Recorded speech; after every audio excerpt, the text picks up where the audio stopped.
All right, guys, welcome back to the Archery Project. I've got Mr. Jake Roberts all the way from, well, Dallas, but from Indiana. Yeah. Wayward Ridge himself in the house. Dude, thanks for coming and making the trip to see us here at Extreme Outfitters. Man, thanks for the opportunity. It was so nice meeting you last year, Yeah. and I really appreciated the invite to come down and talk on the show. Dude, so killer background. So you have an awesome company, right? Wayward Ridge is it started with your bow hangers that you made, but your background has kind of led to where you are today. So former Green Beret, got out of the military. It was this year or last year? Yeah. Just in February, I retired. Just in February, just retired, already stood up a company, got that moving in the right direction. But, we've been doing a lot of talking, and your mindset is kind of what I gravitate towards, right? Yeah. All the guys I know that just really get after it and there's no slowing down. Yeah. Right. So, and you apply that to pretty much all facets of your life, from the home life to the bow hunting side of things, to the business. And now that you're directly involved in the archery industry, not just as a consumer, but, as a manufacturer, you get to see and experience everything that this industry has to offer. Yeah. And one of the things too that I love about my personal experience is I came to archery much later in my life. As did I. I think I was 30 years old when I came into archery, and that has really given me a fresh set of eyes. And I keep my blinders on a lot in the industry. Like, I really just focus on what I'm doing. So that's funny you say that, because, that's kind of the approach that I've taken as well. It's like, because we get asked a lot, well, did you see what so-and-so did? Or you see what, and I'm like, I'm going to be honest. I know I haven't, because, we're busy doing our thing. And I think it's important that, my perspective and our team's perspective is, we kind of stay on that path. And, I don't want to compete for the views or, we have our own ideas, and we've got a really good team behind us. Yeah. But it's funny you say that, because that's kind of how I am. They're like, did you see the video on this? I'm like, I'm gonna be honest, bro, I didn't. Yeah. That's totally fine. And I love that mentality too, because keeping a focus on what you're doing and what's in front of you gives you the ability to really niche down and find the perfect solution to things. Because when you have other outside influences, you're thinking, oh, well, I really like that he did this or that he did that. And, you end up trying to make something your own instead of just making something that is actually your own. And that is super important when it comes to gear, anything in the archery industry, because as a Green Beret, you have to be adaptive. And outside of special operations, special forces, I've only found really one group of people who excel at that, and that is saddle hunters, bow hunters. Guys who are going into the woods and figuring out how to tackle their problems one at a time, reaching failure and then accelerating through it. Yeah, I love it, man. It's refreshing to see, man. I mean, guys like you just willing to kind of push the boundaries, and continue to push and push and push and reach that failure point and then exceed that, not only in the woods, but on the business side as well. Yeah. I think it's super important. You're not trying to do what everybody else is doing, because let's be realistic, man, there's a million podcasts out there. There's a million people doing the same things we're doing. And it's very easy to get sucked into that trend and not be authentic or be yourself. Exactly. And authenticity is what matters the most. Because why would I want to ever hold something that's not my own? It's so much more valuable to me. Like if I bought a knife versus I made a knife, I want the one that I made because it's special to me. That's right. And it doesn't matter if it's the best knife, it's my knife, right? And that's kind of my approach to the gear making too. I would rather make one or two amazing pieces of gear than have 50 SKUs of middle of the road gear. That's right. That's what we talked about, right? Narrow and deep. So narrow in what you're doing, but very deep. Yeah. And constantly improving on it and making it better, and just being so well versed in that particular thing or category or whatever it is that, you're the leader in it. Yeah, exactly. Yeah. So let's talk about Wayward Ridge first, because there's a lot of people who aren't familiar with you, right? Yep. So brand new to the industry, right? You started this thing yourself, and you started off making these bow hangers, right? Yeah. And which we've discussed it. I take that minimalist approach. I'm a big fan of less is more, only take what you need. Yeah. And your lifestyle has been that, right? You can't carry more than what you need. Yeah, exactly. Like in order, for survival. Yeah. Realistically. And you take that approach with the saddle hunting side of things, and you're creating products that are for the minimalists. So there's no wasted space, no wasted weight. Everything has a specific purpose. Yeah, purpose and durability. Yeah, and one of the things, kind of how my mentality goes about it is I kind of approach it in the same way we'd approach pack out on a team for a mission, right? No matter where you are, whether you're stateside doing an exercise, you're Iraq going out for a convoy operation, you're going to pack and really think about what you're packing. Just like we talked about earlier, like everything has to have a purpose before you decide to do it. Otherwise, you would never make it through any of these special operations pipelines. Everything you do has to be well rooted in reason. And when it comes to making and packing out gear, that gear needs to have either dual purpose or dual configuration. Otherwise, it's just wasted space if it's not mission critical gear. So like for a bow hunter, your bow is pretty much the only thing that you have to go out into the woods and bow hunt. Everything else is not necessary. That would be an extreme form of minimalism. Whereas, the things that we use like bow hangers to keep our bows out of our hands, saddles, sticks, all that stuff, obviously I want to use that stuff too because it does give me some form of advantage and I want that.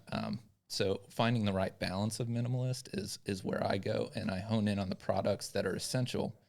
And I also have a manufacturing background, lean manufacturing, and that's more about removal in the process. And yeah, it's more directed towards the actual manufacturing line. But when you look at the products that we have and the trend toward adding more features and more BS that you actually don't need, it's quite easy to look at, a bow hanger and say, what don't I like about this? And remove that and instead add features that matter and do the function more precisely than they have been found in other. Right. So that's one thing I noticed in the archery industry, right, is the accessory side of things, right?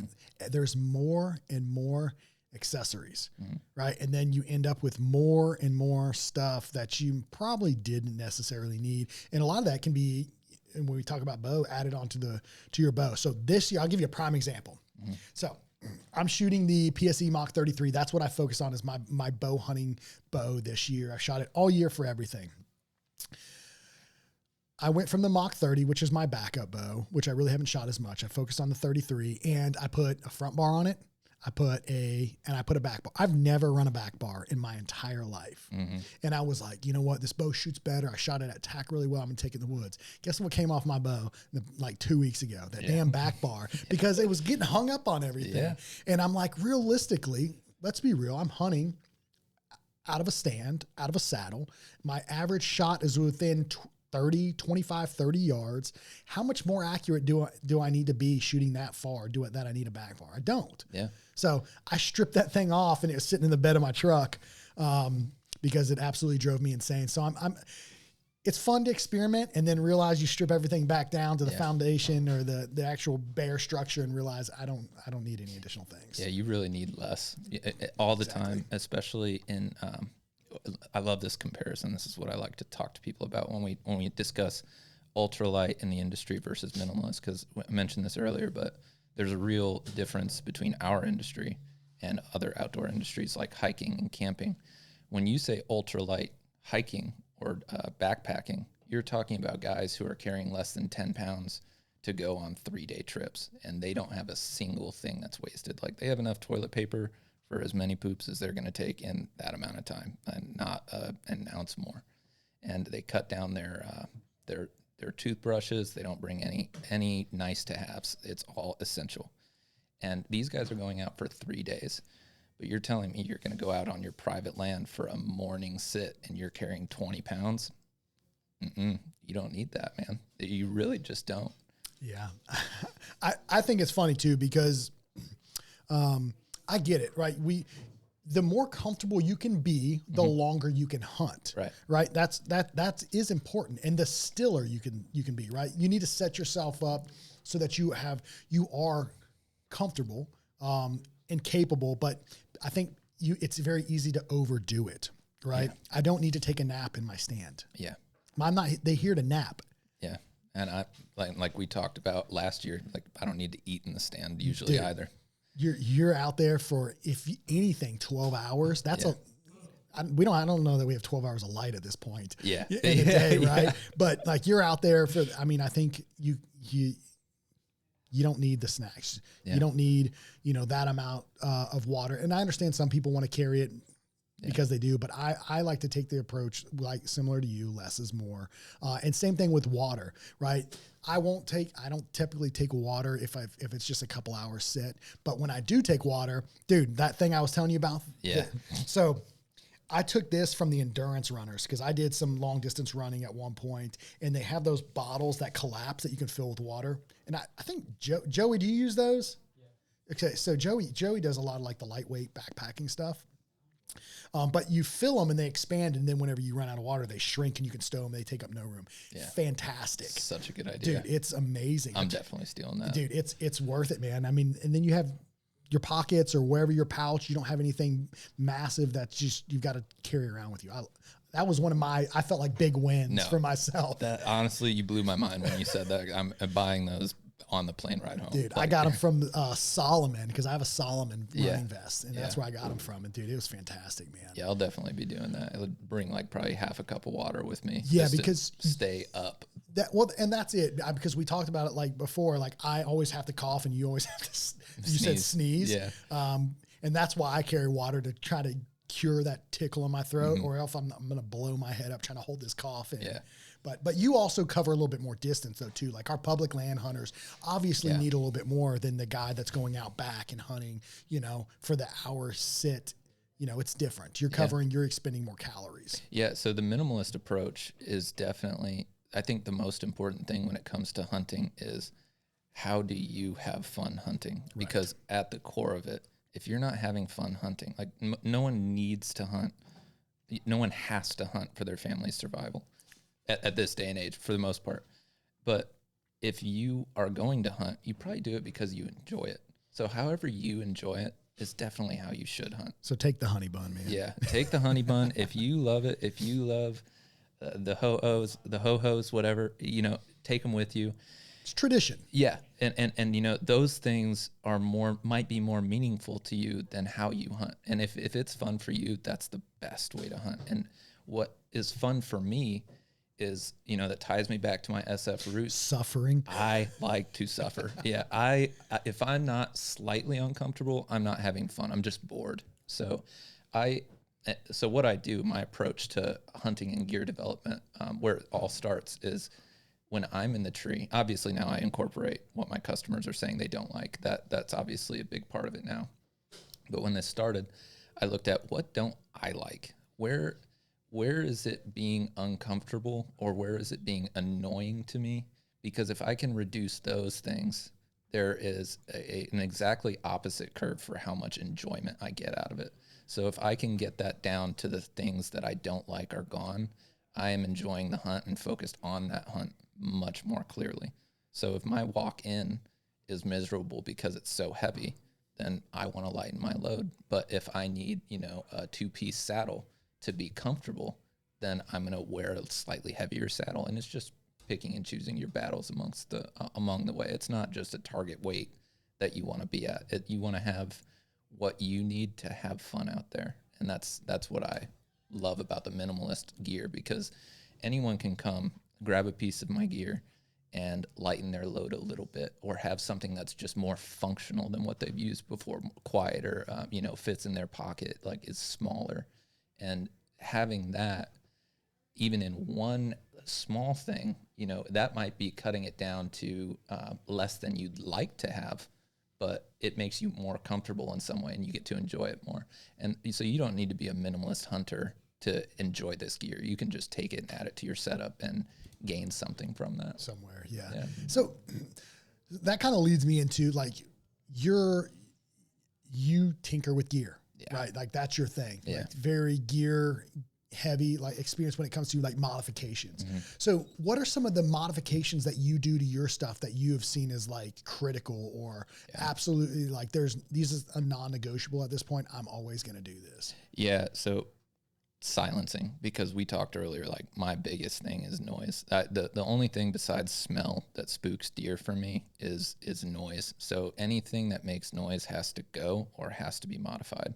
So every touch point on a piece of metal, because my platform's metal, my sticks are metal, just that exact point is wrapped up in tape really well. So you use just regular tape, like duct tape? I use hockey tape with like BDU camo.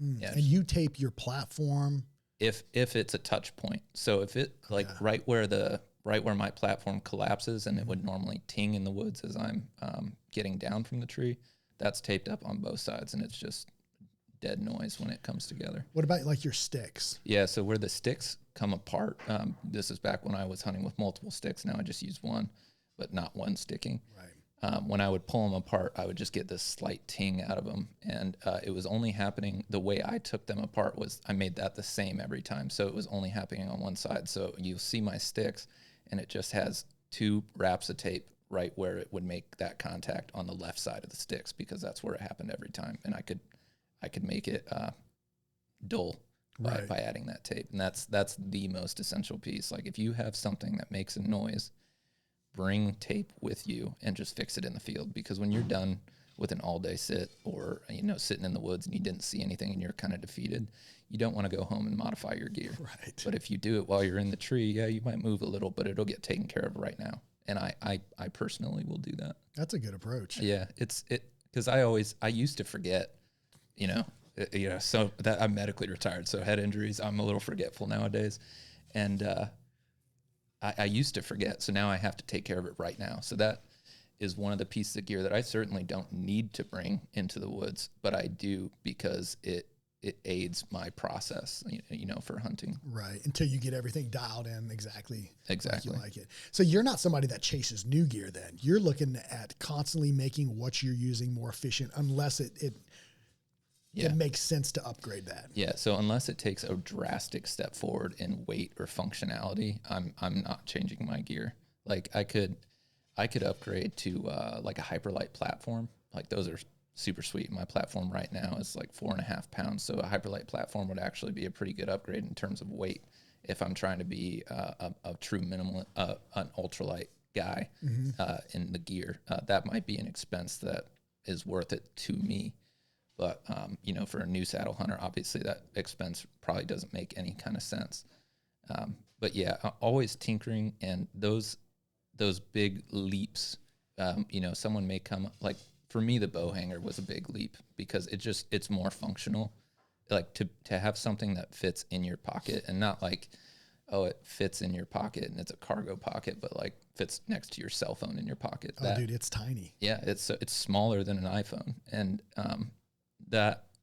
that is a huge leap forward to me. That to me now that's the standard, and I'll modify that and make it better for myself, and anyone should do the same for themselves. And that's my approach to it. Is it doesn't matter how good the gear is. Right. If I pay $400 for these sticks, I'm going to modify the sticks, because they're not perfect as is for me or for you.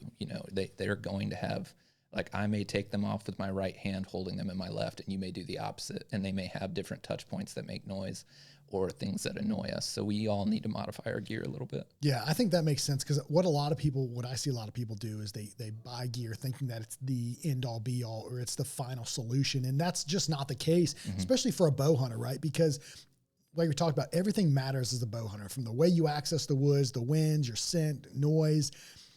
There's always going to be a weak point, I think, in any of your gear in some capacity, because you just can't make it perfect for everybody. Yeah. You can get close, but there's going to be things that need to be done, whether it's taping zippers, zipper pulls, wrapping your sticks like you're talking about, the way you pack, unpack.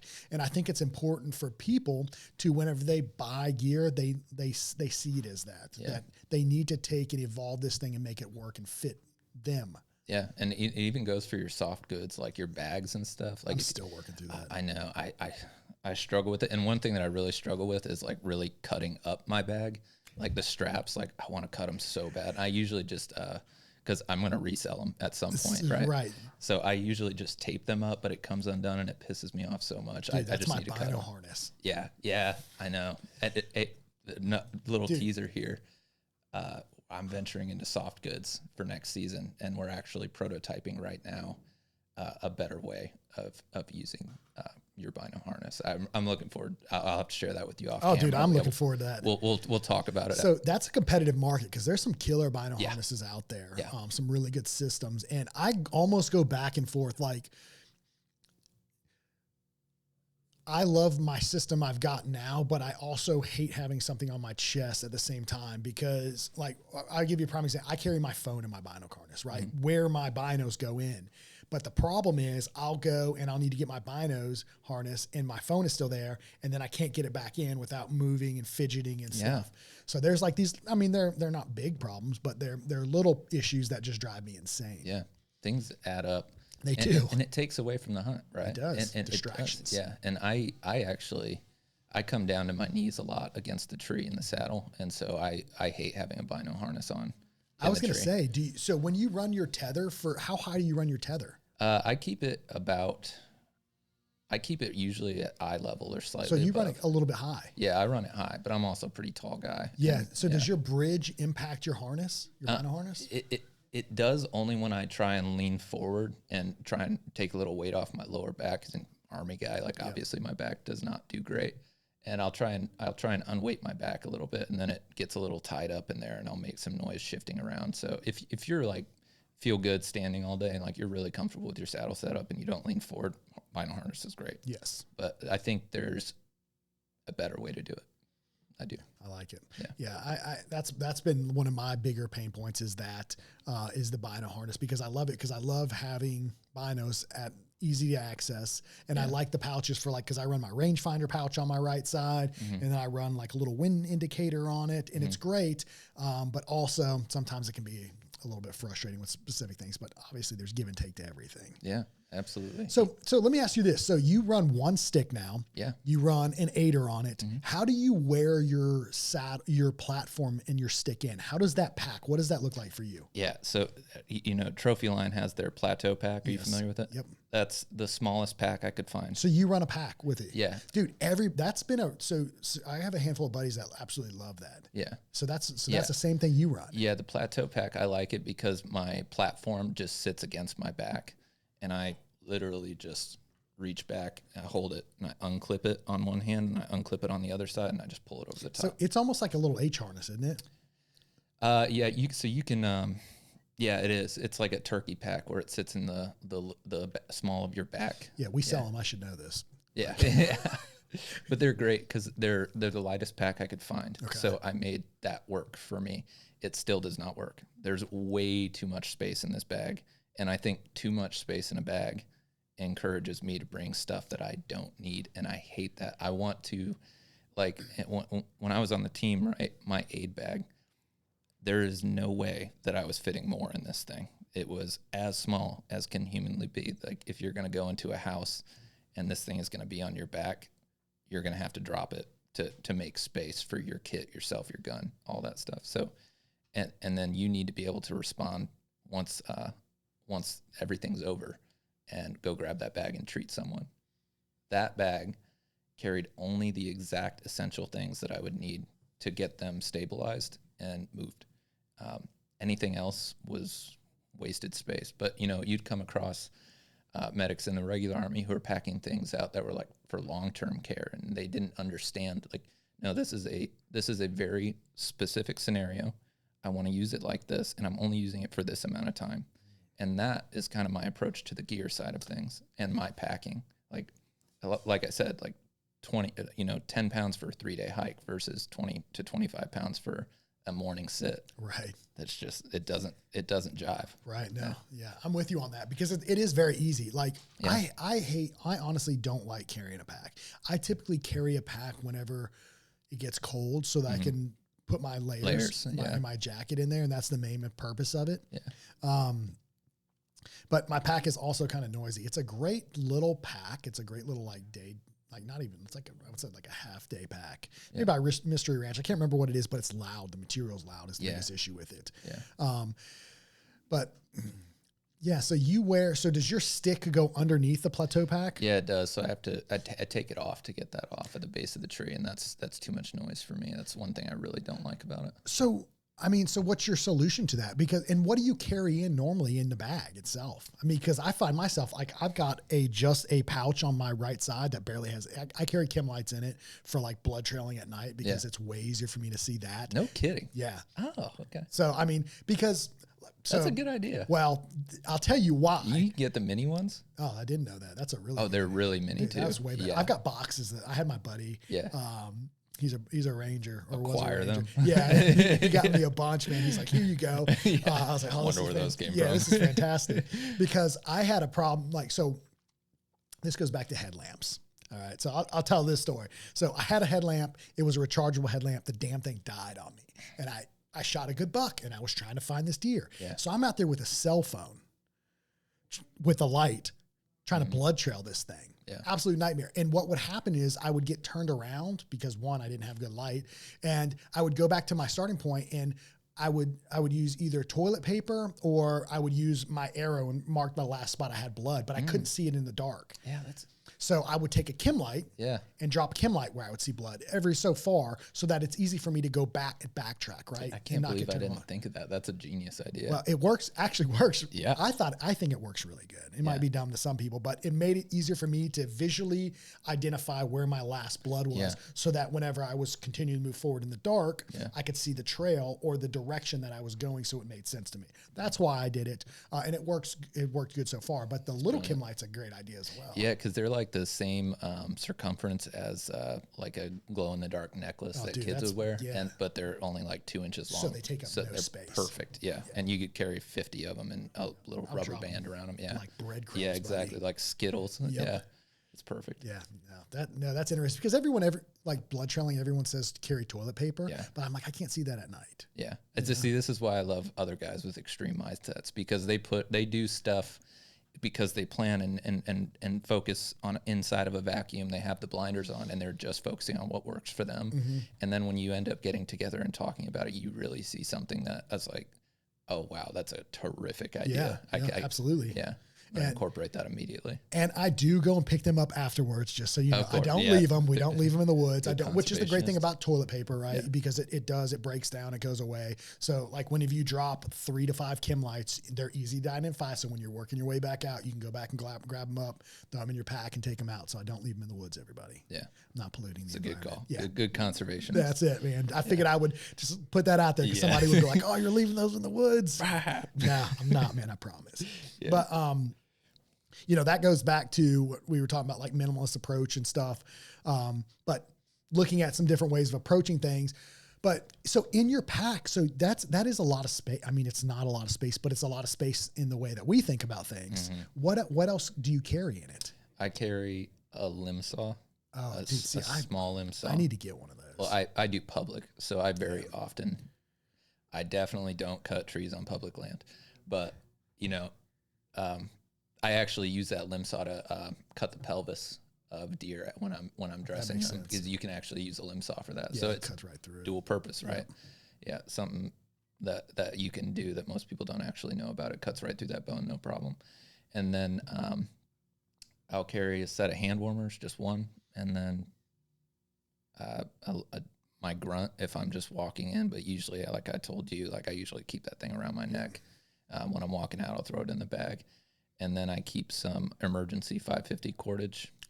Dude, so to the 550 cord thing, like that is one thing that I feel like I use more than anything. Yeah.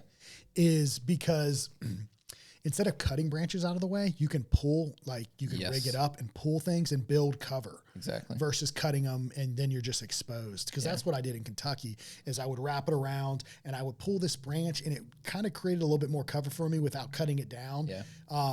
It just worked well for that way, and then I didn't have to cut anything either. Yeah, it's smart too. You could take a fishing weight and put it on the end of that and just kind of whip it over and grab a branch that's a little further out of reach too. That's really smart. I was leaning, risking my life trying to get around this tree to tie it off and whatnot. Thank goodness for tethers. Dude, you ain't lying, man. You ain't lying. So you keep that in there. What else?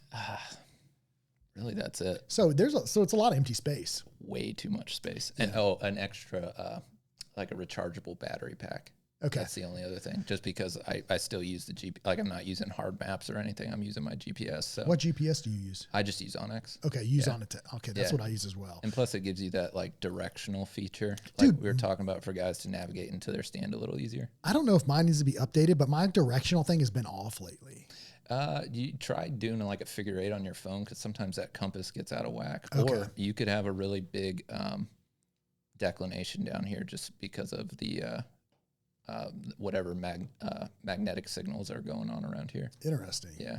Okay, that makes sense. Yeah, it can throw you off sometimes on your reading. I'm not sure how that translates to GPS positioning. Now that I'm thinking about it, probably doesn't actually at all. It would a compass, but it wouldn't your GPS. I don't think. Yeah, no, that makes sense. Yeah, because it's global positioning, so that shouldn't actually happen. Right. Yeah, yeah. Maybe I just need to calibrate my phone or something, because I noticed it with my compass on my phone too. It was off. I was like, dude, that's not even close to north. Yeah. Like, where are we going? Oh, okay. Lost. Yeah. It's probably your phone then. I'm lost. Yeah. So you don't carry any clippers? No. Oh, dude, I carry clippers. I use clippers. I cut down a damn tree with clippers. Crank that bad boy down. I like to cut them just in half and break them where they hang. Yeah. That way you still have more concealment. That's what I do. Is I grab it and I twist it back on itself. That makes sense. Usually doesn't snap if it's a fresh tree, and then I just let it hang loose, and it kind of like hangs at a 45. And I still have my open shot lens, but I'm covered. So what about headlamps? Yeah, I keep 2. Okay, so you keep 2 headlamps. Yeah, I'm 2 on that one. Okay, that's smart, because I went talking about it, how my headlamp died. I went away from a rechargeable, right? The rechargeable was awesome until it wasn't. And there's no way you can just recharge it in a matter of minutes where you're at. So I went back to a battery powered. I like battery stuff because I always carry extra batteries in my bino harness. But I carry one. I carry a little Petzl that's got all 3 different colors, and then nice white light that has 3 different brightnesses. But something we were talking about, which is interesting, you're one of the other individuals that I've talked to about it, is you use white light over red. Yeah. Which blew my mind. Like all the dudes I talked to that are like actually like pretty, I would say, hardcore hunters, like really get after it, public land, kill good deer, have kind of gravitated towards white light. Yeah, and I think it becomes such an inflated argument on social media, because everyone thinks that the way that they hunt is the best way to hunt, or they're trying to do things in the way that's most logical to them and what makes sense. So it becomes very personal very quickly. So they get very fired up about this. Extremely. But the reality is the deer, the only color on our spectrum that they see is blue. So don't wear blue jeans, don't use blue light. Other than that, because that would be abnormal to them. But with the white light, I find that if I were making more noise with any other light, like red or green, then that would kind of, it goes in this order for me: smell, noise, and visibility. Those are the things that will spook deer in that order. So just because I'm walking, deer don't spook, but if they smell me, they're definitely spooking. And if they hear me, because I'm making too much noise, they're definitely spooking. So when I go and have a white light, but I'm walking quieter, I find I get in really close to deer, because I hunt bedding areas on public most of the time. So aggressive. Yeah, I'm super aggressive with that. And then, like I said, my favorite setup is a drainage, but that's near bedding too. Yeah. Yep. Dude. So it's funny, because like I've always been the guy, like I'm going in no light. Yeah. Like I'm going in the dark, and then I'm louder, obviously, because when you're trying, even if you have like, let's say decent, like, loom, like you still can't, your depth is way off. Your depth perception is way off. And then you get up to like a briar thicket that, you move 3 feet to the right. If you had white light, you could have walked right around it. But I'm over here trying to like cut through this thing because I can't see. And then I've gone to red light, and it's the same thing. You can see 3 feet in front of you, but your depth perception is still off. So I talked to a handful of other individuals, and they're like, no, dude, I run white light. And I asked you, I'm like, do you run it on like the lowest setting? You're like, nope. Max setting.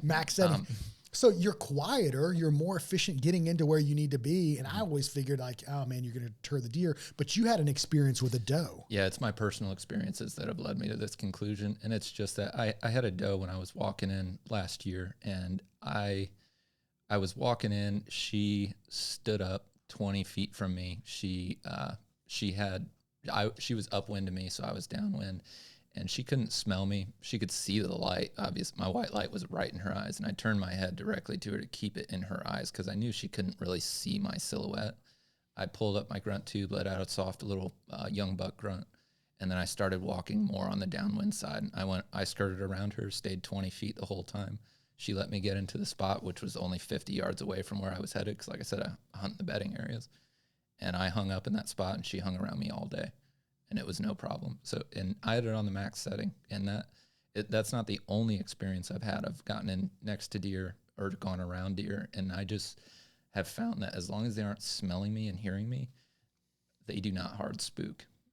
I'll get a soft spook. Right. They'll trot off, but they won't blow at me. And they seem to always come back. Like it's like they're more curious than anything. I even bump and dumped a buck on opening day two or 3 years ago, same way.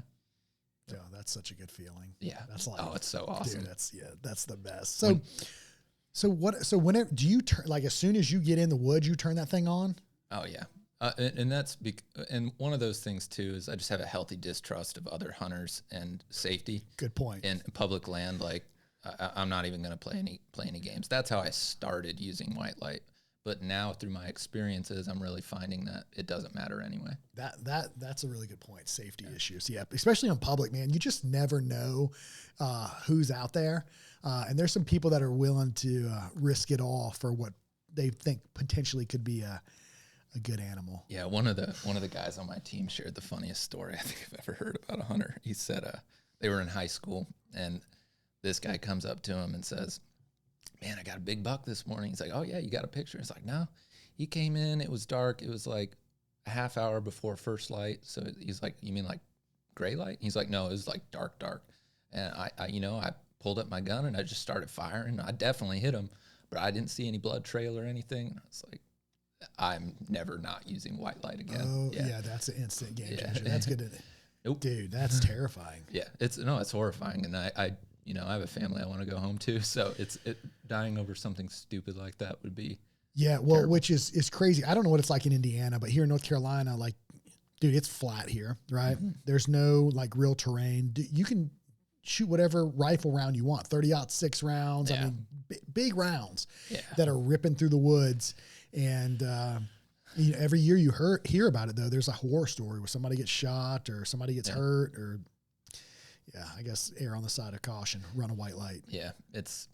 And two, don't fret over running that white light because the deer really just don't care. And if one deer happens to have a terrible experience with white light because someone was poaching them, right. And they're running away at white light, then don't worry about it. Yeah. There's more deer in the woods. Yeah, that's true. That is very true. So, why saddle hunting, right? So you say you got a little bit of some back issues. I mean, obviously your career prior to this was very, tumultuous. Yeah, that's a good way to put it.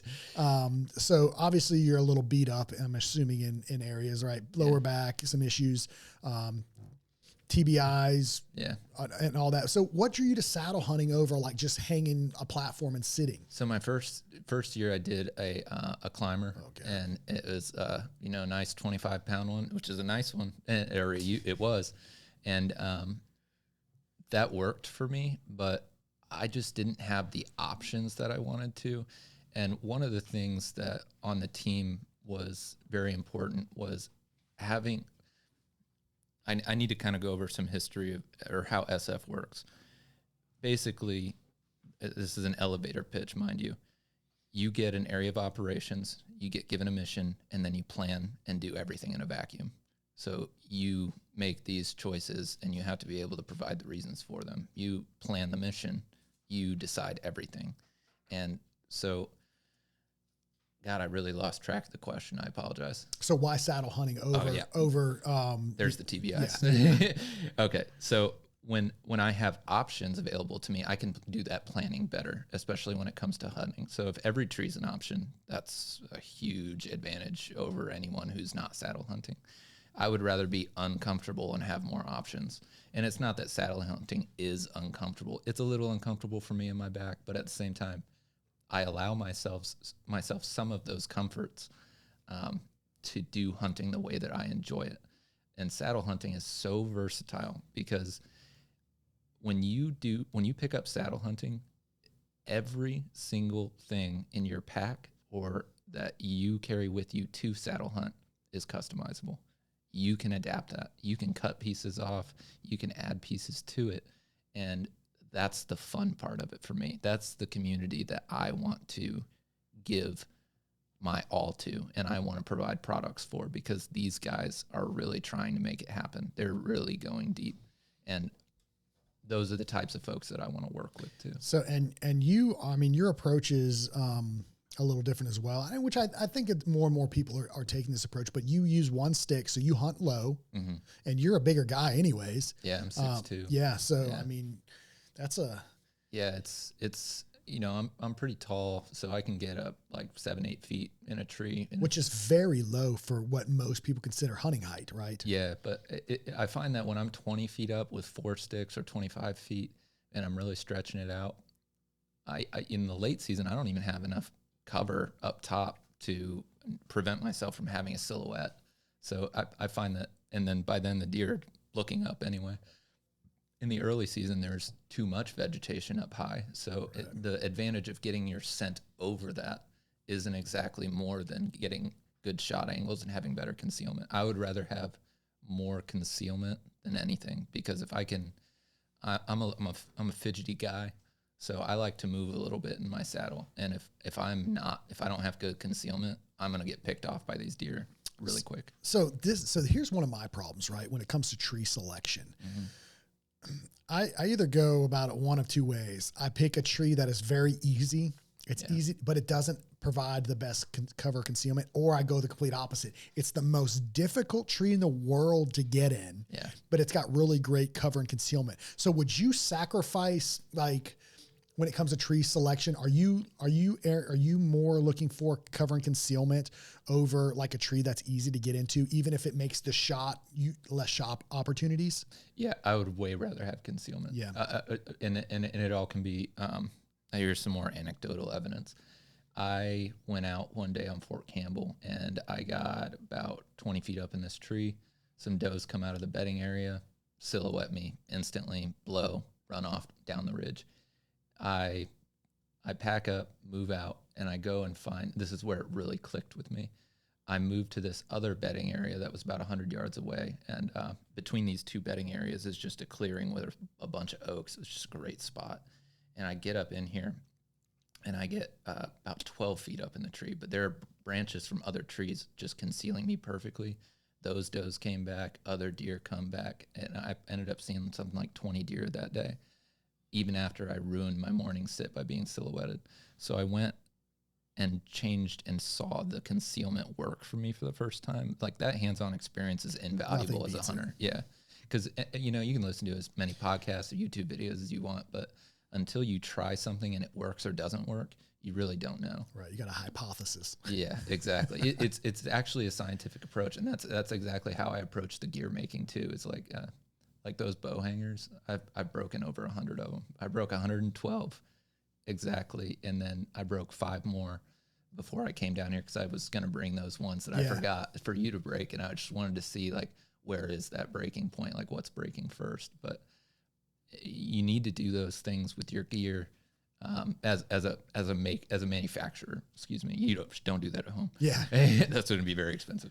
As a manufacturer, you have to do those things, and like PSE, they do that 100,000 cycles test, right? Oh yeah. So some of the bow brands do some extensive stuff, like PSE's cycle test, and then Hoyt's dry fire cycle test. Like, manufacturers, they put them through the ringers, man. So and that's a really good point, because people aren't just, you know, these manufacturers aren't just putting out a subpar product. And that's like you. I mean, you go through the testing, and it's exhaustive, and I have so much data on it. And like, I even go through drop testing to see which, you know how we talked about how you can have different internal configurations, and that's why 3D printing is like one of the best. It's probably the best, and will not be matched in terms of accessory gear, which is great. Which it really makes sense though. Yeah. When you step back and think about it. Yeah. Especially as durable as you say you're able to make these things. Yeah. And it's based off the process though. Yeah, exactly. And the proof is in the pudding. Like, being able to do pull-ups off of 2 of these things is like, that kind of speaks for itself. How much do you weigh? I weigh 205. 200 pounds. Yeah. And I mean, these things are little. I mean, they're just enough to hold your bow. Yeah. And you got them between two trees and you've done like 3 to 5 pull-ups on them and no issues whatsoever. Yeah. So it's a durable product. Yeah. And it doesn't break, doesn't bend, and no malformation in it after the fact. Not to mention your warranty. Yeah. The lifetime warranty too. So if it did break, who cares? I'll send you a new one. That's crazy. And it's transferable too. So like, I don't care if you got it from your sister, like I'm going to replace it if it breaks. It's ridiculous. And that, you know, when it comes to 3D printing, I wanted to do that because I know guys have had bad experiences with 3D printed products and it's really turned them off. And I'm so blessed. I've had so many people reach out to me and say, man, you know, your gear intrigued me and the durability test that you showed made me give it another shot. And I'm so glad I did because I had a bad experience with 3D printing and the cheap gear. And the point of breaking a few more and having you break it, which isn't happening, I apologize for that, was just to show that I can make the same exact thing, but me as a manufacturer, I can change the way I do it and it creates a subpar product.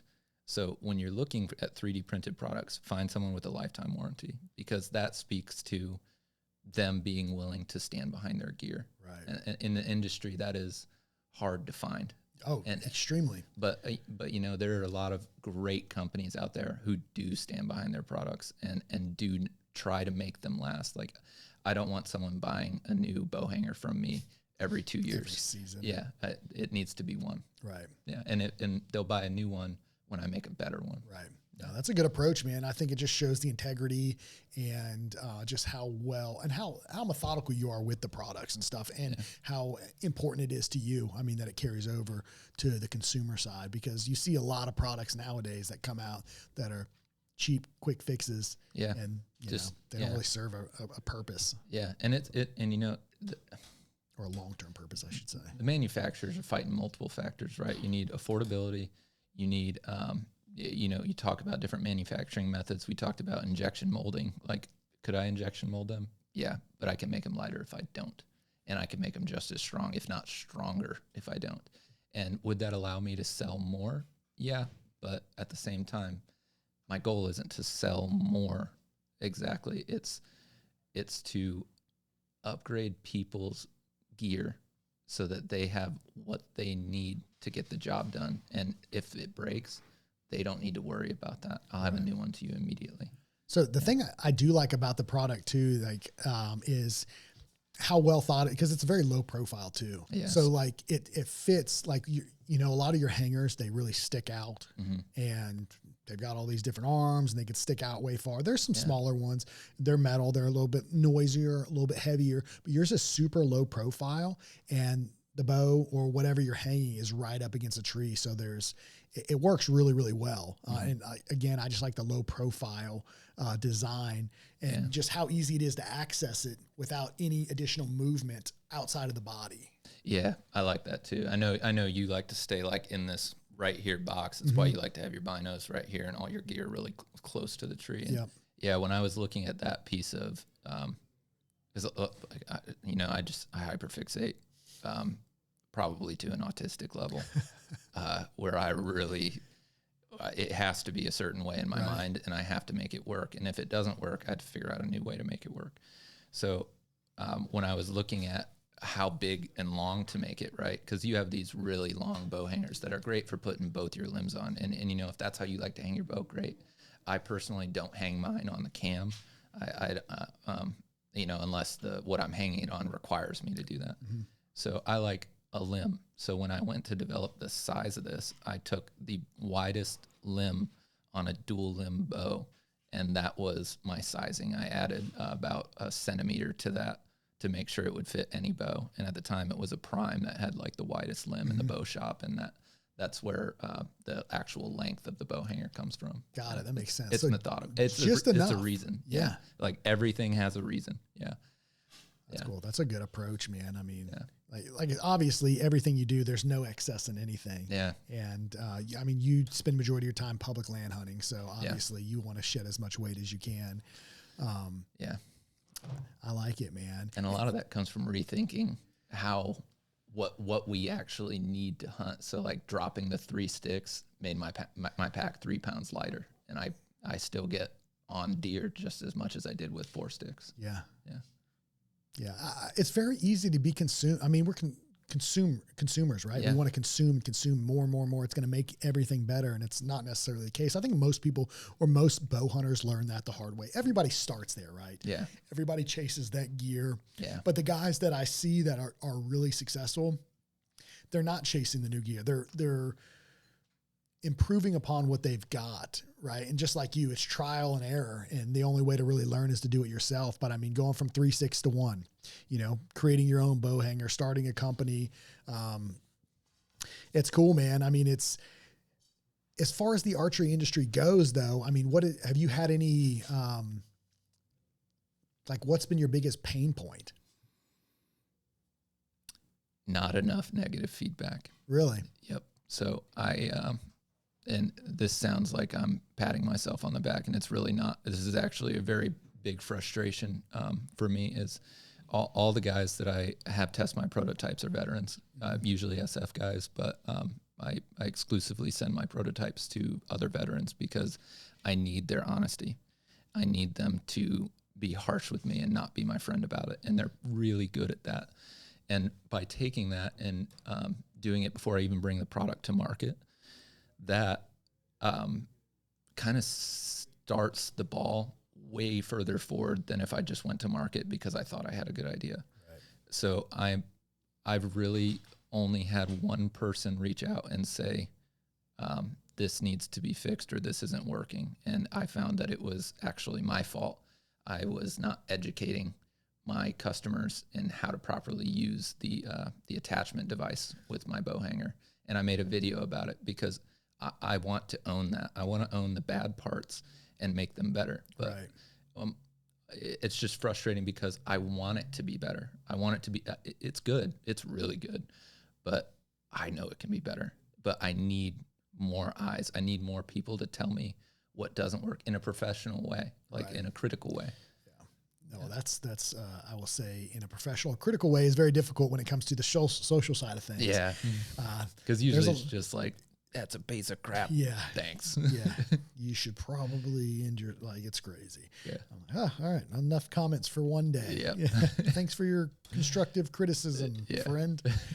Out here just trying to do something. And no, that's funny, man. But as far as building the brand though, I mean, has it been, is it something you enjoy doing? Like, is it been a struggle trying to, I mean, because you're very resourceful. You're very, I would say, pretty well connected. Maybe just based off your background, you're good at connecting with people, and you've done a really good job right out of the gate because, I mean, you came to our shop before you had really even done anything. In business 1 month. Yeah. And have made some good connections, and it seems like you got started off right with a really good shop that you were in. Mm-hmm. But as far as like building a brand in the hunting industry, has it been a struggle? Has it been fun for you? I mean, it's been fun. Yeah. The struggle is the fun part though. Right. I'm a big, like, killing big deer is great, but how I kill that big deer is way more important to me. Like if I'm not having fun on the path to, it's not worth it. Right. And my brain just craves dynamic problem solving. Like I need a lot for me to feel fulfilled in my work. And this is the most fulfilling work I've ever done, more so than even being on the team in terms of making gear, because there's so many facets of this and building this brand that has been challenging and I've had to overcome. Because, we were just talking about how as entrepreneurs, we just have to acquire new skills on side quests and just be extremely well-versed in things that we never thought that we would. And, the actual business side of things, logistics, marketing, product development, all of that, having to master each of those one step at a time as a solo person. It's just my wife and I that are doing this brand right now. And then as it grows, delegating those tasks and making sure that they cannot fail at those tasks, because a lot of people stop when they get it right. And in SF and my personal life, I stop when I can't get it wrong. So that's one of the things that I really value going into building this brand. It's been fun because I like overcoming those challenges. I like having a problem that stops me and makes me use my brain to overcome it. And then it's been challenging because sometimes, like marketing, that is the most frustrating piece of the puzzle. But I finally am starting to get that side down, and I'm marketing in the way that I want to. You know, I'm reaching out to guys and saying, hey, I don't want you to just post a link to this and be an affiliate. I want you to represent this. And that to me is more important. And invested in it, believe in it. Yeah.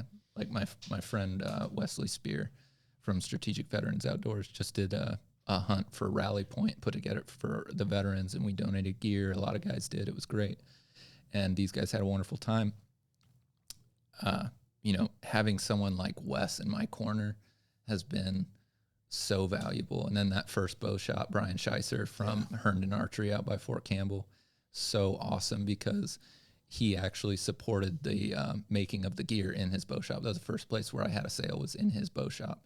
So that's like having that level of support, and the people that are bought in and the people who really support the long-term vision and not the short-term monetary benefit of it. That's where I've started to hit my stride in marketing. Yeah. So what about as far as, obviously you can buy them directly from you, but like, what's your goal as far as like dealers? Are you looking at bringing dealers on, having them in the bow shops? Cause I mean, I'll be the first to say, I think maybe I'm a little biased here, but the archery shops are the backbone of the archery industry. And without the archery shops, you don't have the archery industry, right? You got to have good techs and everything to set your bows up. But whenever people are coming in to buy bows, they're also looking the hunting side. Yeah. So what's your goals as far as like potentially getting them in shops? Yeah. So definitely want to get them in shops. Totally agree with you on the point about bow shops, because this will always be an industry where you need to have something in your hand to be a believer.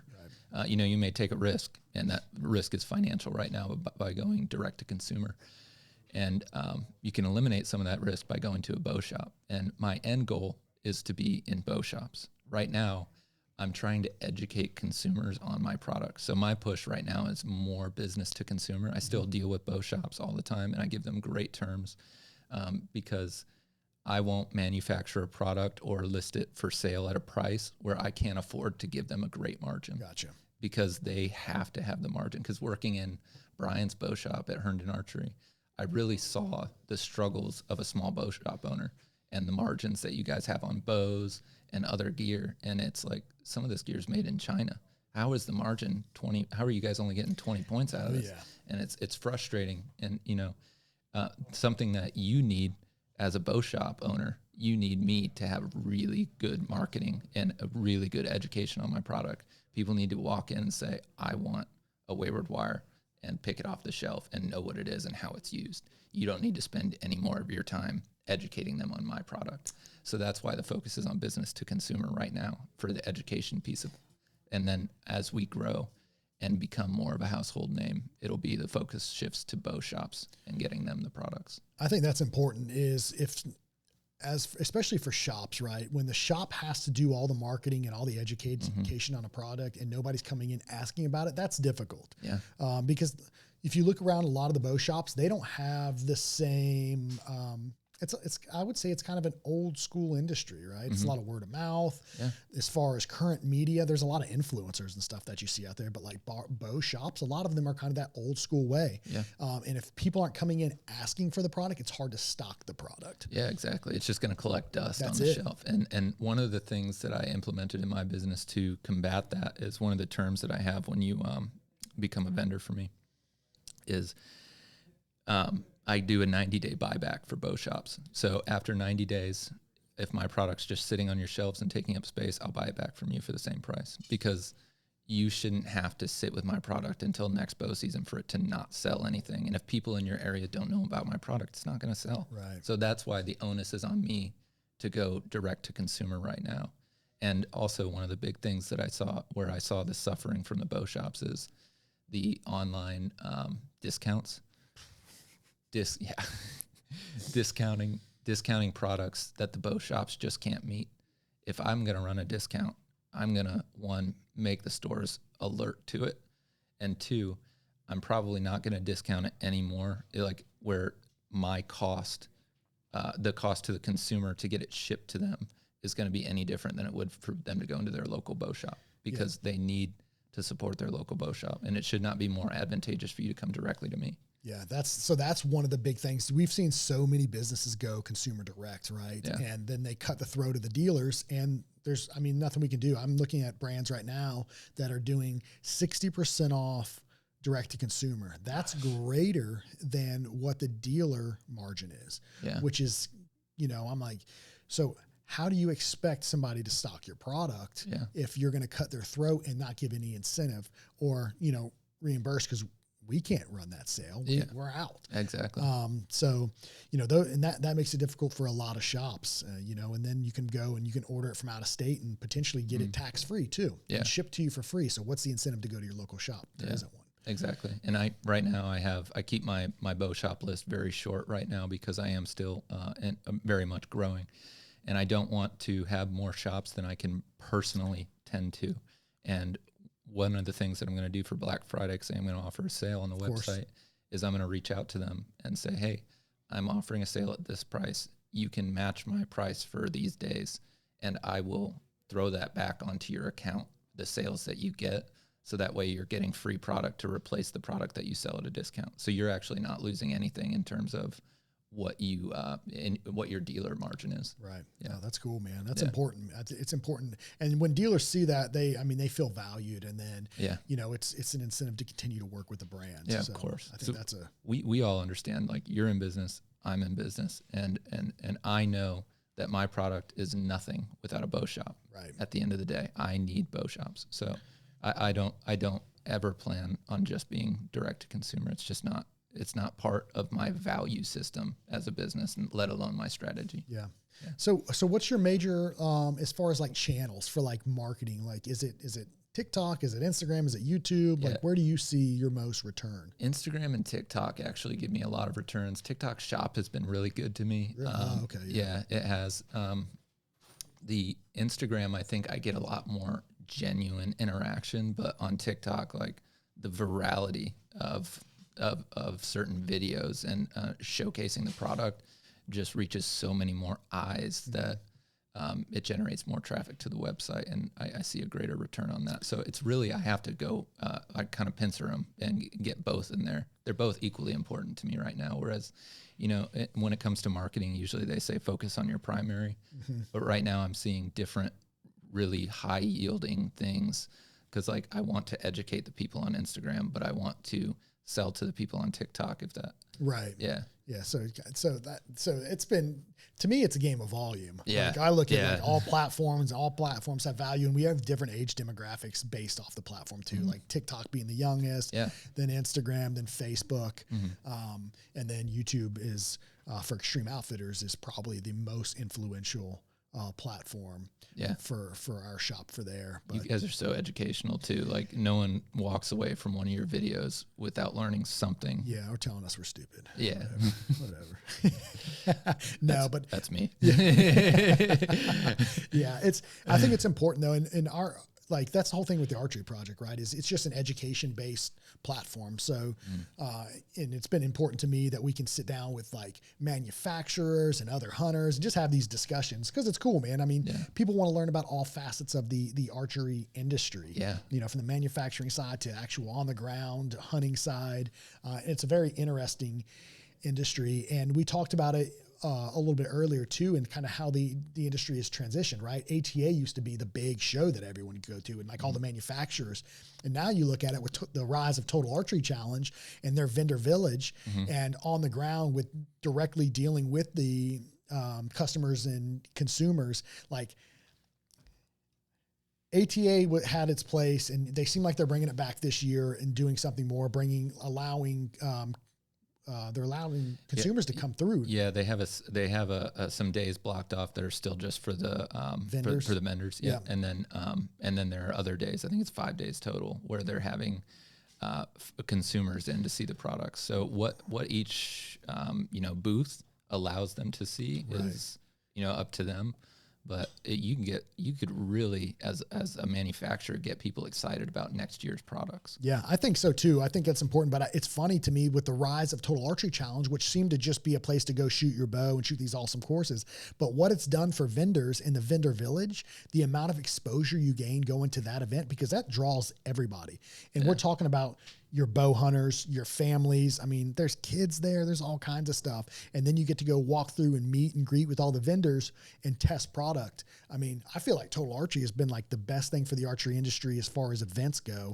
Yeah. And I think I heard you talking about it in one of your other podcasts, but it's just fun, is my understanding. It's so fun. It's not necessarily competitive at all, which is great, because where else do you see that in the archery industry? Exactly. It's like who shot the biggest deer, or we're at an actual archery shoot. So to have a place where bow hunters can come together and shoot in a dynamic environment, learn from each other, polish their skills before season, and see what the vendors are offering, that's cool. Yeah. Yeah, absolutely. And like I said, for you too, I mean, if you get an opportunity to go to one, you have to, man. I mean, it's great exposure. Even if you don't get a booth, you can tag in with someone else, go with Extreme Outfitters. Yeah. Set up in our booth. Yeah, I'll be there. Dude, and you meet so many cool people, and then you can showcase your product and let people get hands on it. And the people you meet are just awesome, man. Yeah. Yeah. I've found that's pretty common in the archery industry typically. And you know what? The ones who aren't suss themselves out pretty quick. Absolutely, man. Yeah, it's a great industry, man. I really enjoy it. In the short, 7 to 8 years that I've been involved in it directly, and man, it's a blast. I mean, it's my whole life. Yeah, and what how we talked about dynamic problem solving earlier, and just how fulfilling that is to men who need stimulation. This industry will never stop offering a dynamic environment for growth and opportunity. It's amazing. Absolutely, man. I mean, whether you're directly involved in it, you're a consumer. I mean, there's so much to be had within this industry. Yeah. I mean, and there's so much opportunity in it, I think, as well, that we're seeing. I mean, from the creative space to the manufacturing side, there's a lot, man, to the instruction side. There's just so much that you can do within this industry. And I think at times we eat our own, I would say. Yeah, I've seen that. But I think for the most part, it's a great industry to be involved in. It's like I said, it's my life. I love it. Yeah. When we talked about those gaps a little bit too, and like you and I both see in our respective businesses, see a huge gap between what we envision as our end goal and where the industry is at right now. Yeah. And it's up to us to be the drivers that push that needle forward. That's it. Look at some of these new, young brands that are coming up. I mean, you said a prime example was UltraView. Yeah. Their marketing is they just crush everyone on marketing. Colby is a cool dude anyways. I really enjoy talking to Colby. We actually had him on the podcast, and he's just got a really good vision. Yeah. And he's a hard, he just drives that thing hard. Seems like he's really, he was in college when he made this idea, and he's just as an outside observer, he seems like a very mature man. He is. He does. Yeah. It's hard. You forget how young he really is whenever you sit down and talk with him, and he's very nice too, and very he's a CEO under 30. That's amazing. That's incredible by any measure of anything, and then to be doing it so successfully and beloved by the community. Wow. Yeah. Well, and you think, man, he's like one of the biggest, when you think archery at this point, one of the biggest brands within the archery industry. Yeah. I mean, it's very impressive in what he's done. And to be as grounded from what I can tell. And every time I've talked to him, I mean, he's come in our shop and never the first time he came in, he just wandered in, didn't introduce himself, and he just showed up here and we met him. So super cool, very grounded, very easy to get along with, and just somebody I think that offers a lot. And it's cool, like I said, you flew in here from Dallas, to come and sit down and do this. I mean, it's awesome. There's a lot of great people within this industry that are just looking to, I think, better the industry. Yeah. And, it's really awesome too when you meet other people with extreme mindsets, if you will, because those are the guys who are really pushing this industry. Because, it used to be a dying industry, archery was. And you can look at some metrics and still say that's happening. Right. But I see a really good trend towards saddle hunting. I have a 5 and 10 year vision of what the industry is going to look like, and it looks healthy. it looks good. I think so too, man. Yeah. I mean, we've watched in the last couple of years just the boom in saddle hunting, and how a lot of people have gravitated towards it. Just, yeah. I mean, look at all the brands that have stood up. Yeah, and it's one thing too that I just realized is, as you focus more on the minimalist side of things, you're actually lowering the barrier to entry. Because if I need to buy one stick and make an 8er in my house versus buying 4 sticks, and if I can afford a nicer platform then, or whatever I need, if I don't need a pack because I can just carry my stuff in because I'm making do and I'm modding my own gear my way, it's actually going to lower the barrier to entry to be a minimalist in hunting. Absolutely. I agree. Which you make me want to go now with just completely overhaul all my gear. Yeah, right. I want to go and just strip everything down and start over again. Because I go back and forth, man. I usually have a hang-on that I usually run. Like it's an XOP retrograde or a Cold World. They don't make them anymore. And then I wear that in, and then I attach my sticks to that. But the more I look at it, I go back and forth. I'm like, ooh, do I want to go back down? Do I want to cut my sticks down, change out the way my 8ers are? How can I attach this differently? And I think that's part of the fun with this whole thing. It is ripping up a piece of gear that you just bought and you just spent hundreds of dollars on. $100 on and saying, nope, this isn't good enough. Yep. That's probably one of the funnest things that you can do. And I think that's what pulls a lot of guys over into saddle hunting. It's not just the mobility aspect. They want to be able to put their own flavor on things. It's the customization that comes along with it. It is. And that's what really gravitated me towards it and makes me want, like, it's the people in this industry that made me want to manufacture gear for them. Originally, I was just doing it for myself. And like I told you, I'd be manufacturing this gear for myself and my friends, even if I had no business. I think that's how all great companies start, though. Yeah, yeah. That's kind of like the story of it. It's like I did this for myself, and it turned out it was, dude, I kind of nailed it. Yeah, things have really accelerated quickly. In under a year to have the sales that I've had, it's been fantastic, and have the positive feedback, which, like I said, at times is frustrating because there's very little negative feedback that I need to grow. But at the same time, it's rewarding in its own way. I just thrive in a more negative place. So, dude, I feel like that. My wife says that. She's like, "Why are you doing this?" Yeah, you don't have to. I'm like, I don't really know. I don't have a good answer for you, but it just feels right. Because I'm hungry. That's why. That's it, man. I'm driving forward. I need purpose. Yeah. That's exactly what it is. Purpose, man. Yeah. It's important. It's what when you become stale and stagnant, and, things just seem to. The outlook doesn't seem to be as bright. Yeah.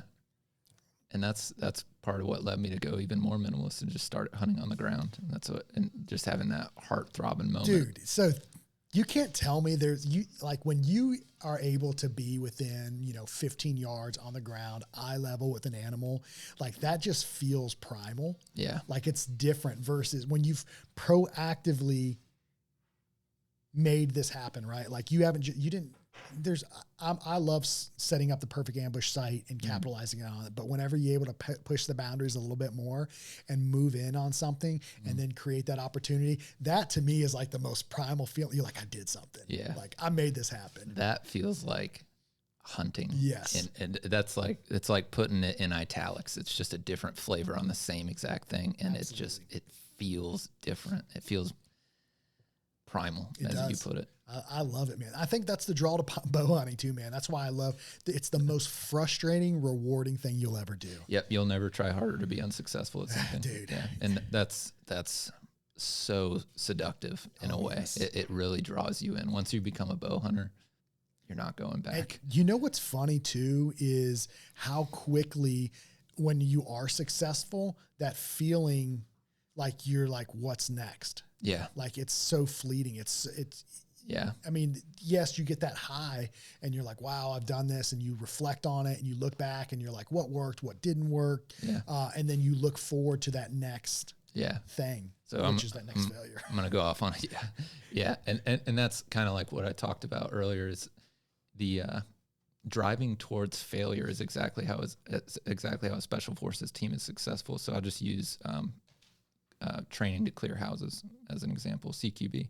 So how we did it on my team was, we did our crawl, walk, run for new guys, and then we get up to our run phase, and then we just push it too fast. It's hard, go. until something breaks and we're reaching failure because of the same thing repeatedly. And then we dial it back 10%. We focus on that thing until we can't get it wrong. So if it's stepping center on a door to make your initial move into a room, you drill every single piece of that until everyone on the team cannot get it wrong. And then you crank it back up to 110% and go until something breaks again. And you train that thing down at 90% until you can't get it wrong. That's exactly the approach that I have toward making gear and that I have towards life. And it sounds like you're the same way. Yeah. I love it, man. Yeah. Dude, I don't know. There's not a lot I can compare to it. I mean, I don't have the background that you had, obviously.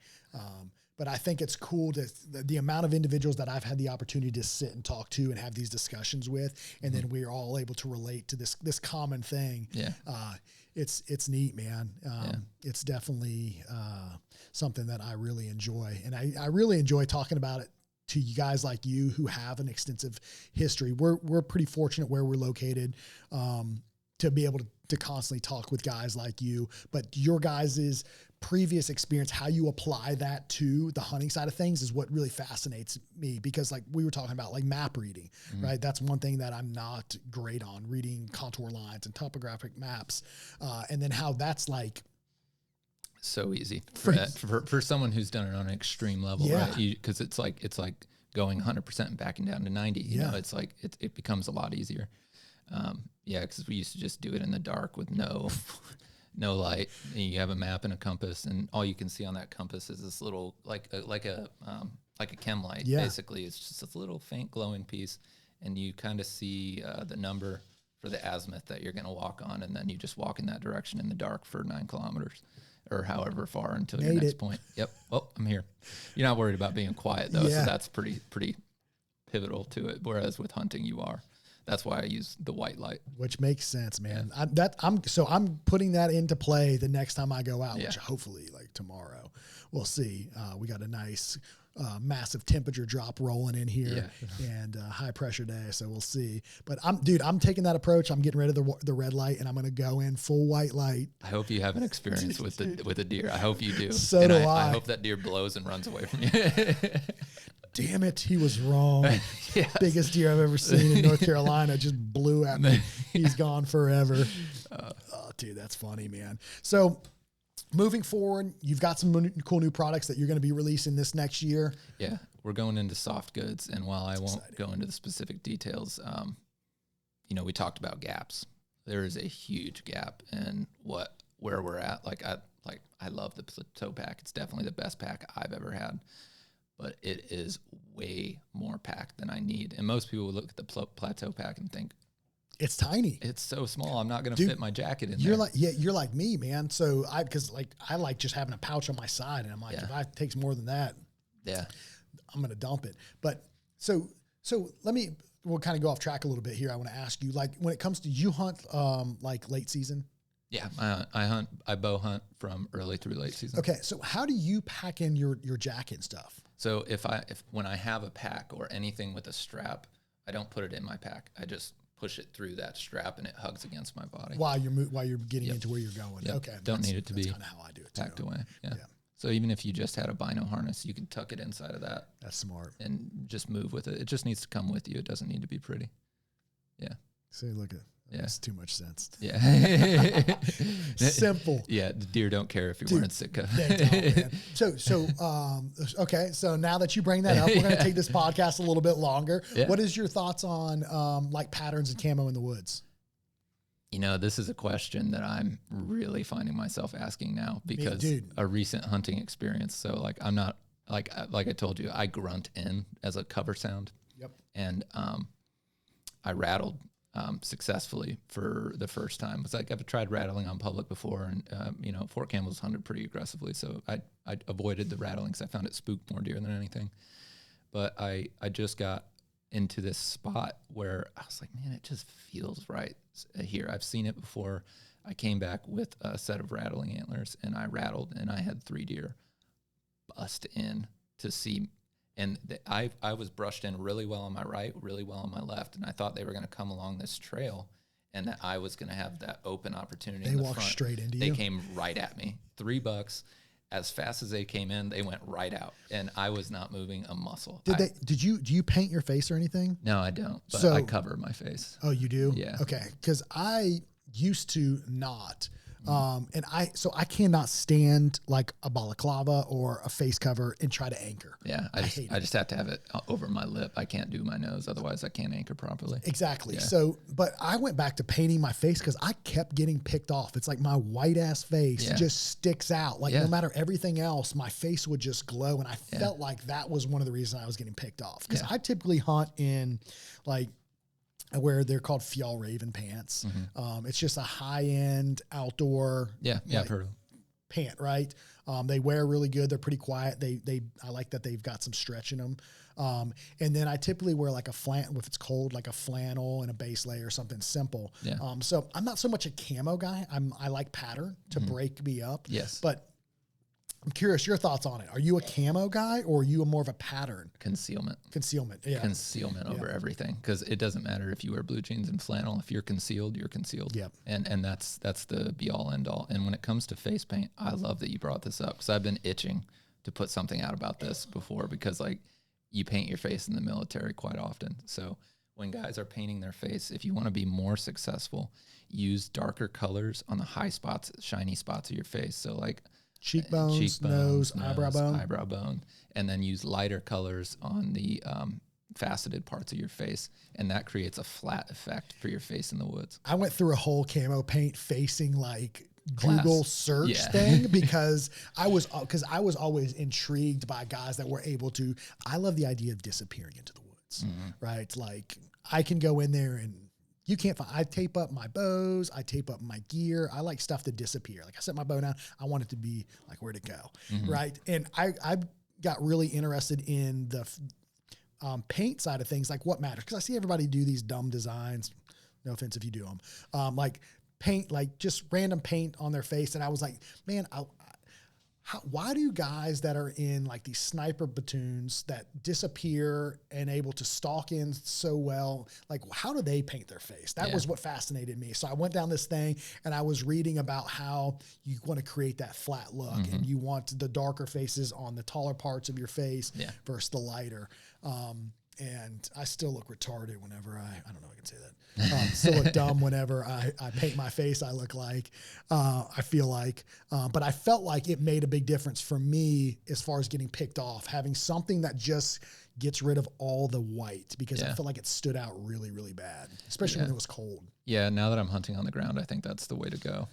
Because like I said, like my threshold for what excites me is just so much higher than the average person. Like to get that adrenaline dump, I have to have a truly stimulating experience, and like smelling that deer 10 feet away from me on the ground is pretty much what it needs to be if I'm going to feel that way in hunting. And I want to have fun. I want to do that stuff.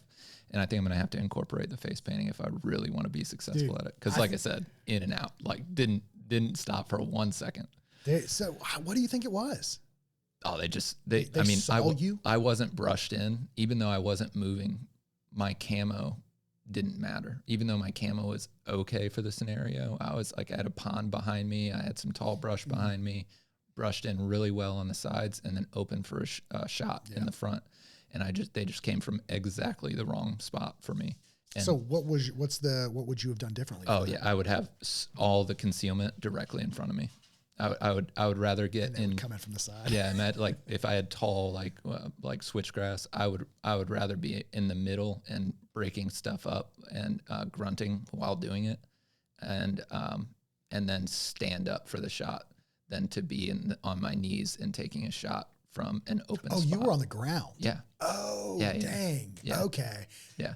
Okay, I got you now. So you were eye level with these guys. Yeah. Yeah, they came right in, saw me, and ran right out. Yeah. Yeah. Oh, man. That's always so exciting, though. It was. I was like, is this seriously going to work? 5 minutes into my sit? Nope. I was like, this is awesome. Yeah. I was like, oh, shit. Here they come. Yeah. Oh, dang. There they go. Yeah. Oh, surprise. So what do you normally, like, as far as, like, apparel goes, what do you... Well, you know me, I'm a fan of a lifetime warranty, so Badlands camo. You wear Badlands what I stuff. like. Okay, yeah, gotcha. their stuff's great. It's really well thought out for bow hunters specifically, and it's just second to none on the warranty. So I really love companies that stand behind their products, and I love supporting that mentality. So what about, you wear their cold weather stuff too? Yeah, I do. Okay. Because it gets cold where you're at. Yeah, it gets, that's primarily what I have for them is that I use their stuff for the cold weather, because they're, like I have some bibs and a jacket from them that are both waterproof and for cold weather. And I've never been cold hunting except for my hands and feet. Dude, I hate wearing layers bow hunting. Like, yeah. But once you get cold, like if you can't recover from that, like that'll ruin a hunt, man. Cold feet, cold hands. Yeah. I think that's where I think spending good money on quality apparel really shines. Yeah, and if you don't understand layering, like if your core gets cold when you hunt, you're not layering properly. That's probably the number one indicator is if your upper legs and torso are cold, you're doing something wrong. Yep. You need, like, for instance, what I do is just a merino wool liner. It's not especially thick. It's actually really thin. I wear it in the mid-season all the way through late season, and then a down insulating layer, and then a jacket over the top that's a shell and is waterproof, and that keeps in heat so well. Yep, I agree. And then you realize you're not as bulky as you thought you were going to be. Yeah, because you can get the lower profile insulating layer, like this is an expensive example, but the Patagonias that have that synthetic insulation instead of down, that works really well too, and it still functions when it gets wet. Right. So, yeah, that will keep your chest lower profile, and it's that winter setup plus bino harness just does not work for me. It's a nightmare, dude. Yeah, I'm with you on that. That's my biggest complaint. I'm not sure you could wear a layering system plus something on your chest and be perfect to take a shot. It's going to be slightly different than how you would normally shoot. Yep. Yeah, I'm with you, man. Yeah. That's funny, dude. So face paint. Yeah, dude. Yeah, dark on the on the high spots and light on the low spots, and you will actually create a flat effect like you're looking into nothing. Yeah. And that's what they teach you in the Army. That's definitely how I would approach it as a deer hunter too. And I'm definitely going to be implementing that myself, because obviously I have the experience, but I've not applied that to the deer woods. There's so much from special forces that correlates over to hunting. It's so fun seeing the relationships form and coming into the industry with those blinders on and that fresh set of eyes towards things, and, planning and designing in a vacuum.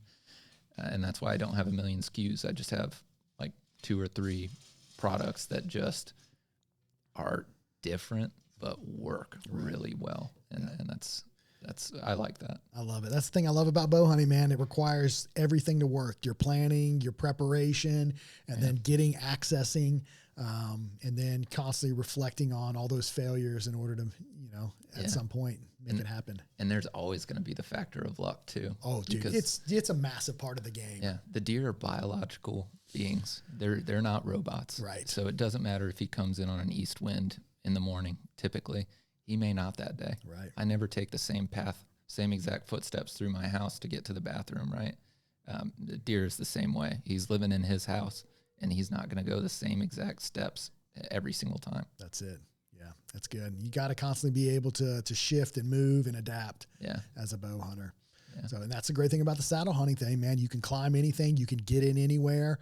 Branches are no longer an issue, and it really gives you the opportunity, because cover and concealment are so critical, especially at a lower hunting height, that you can get in and really kind of cut yourself into that and set yourself up for success. Yeah, and where I find it most successful is when I don't have a downwind side that I have to worry about. So if you're setting up off of like a drainage that has a heavy drop, or you're working with a body of water on your backside, you can get really low. Yeah, you can hunt on the ground. And you don't need that to hunt on the ground or the downwind side, but it really helps. Like I'm not worried about calling something in, rattling on the ground, because I'm going to brush up these leaves. I'm going to do some mock scraping, some rubs while I'm there to make it really sell this to these deer.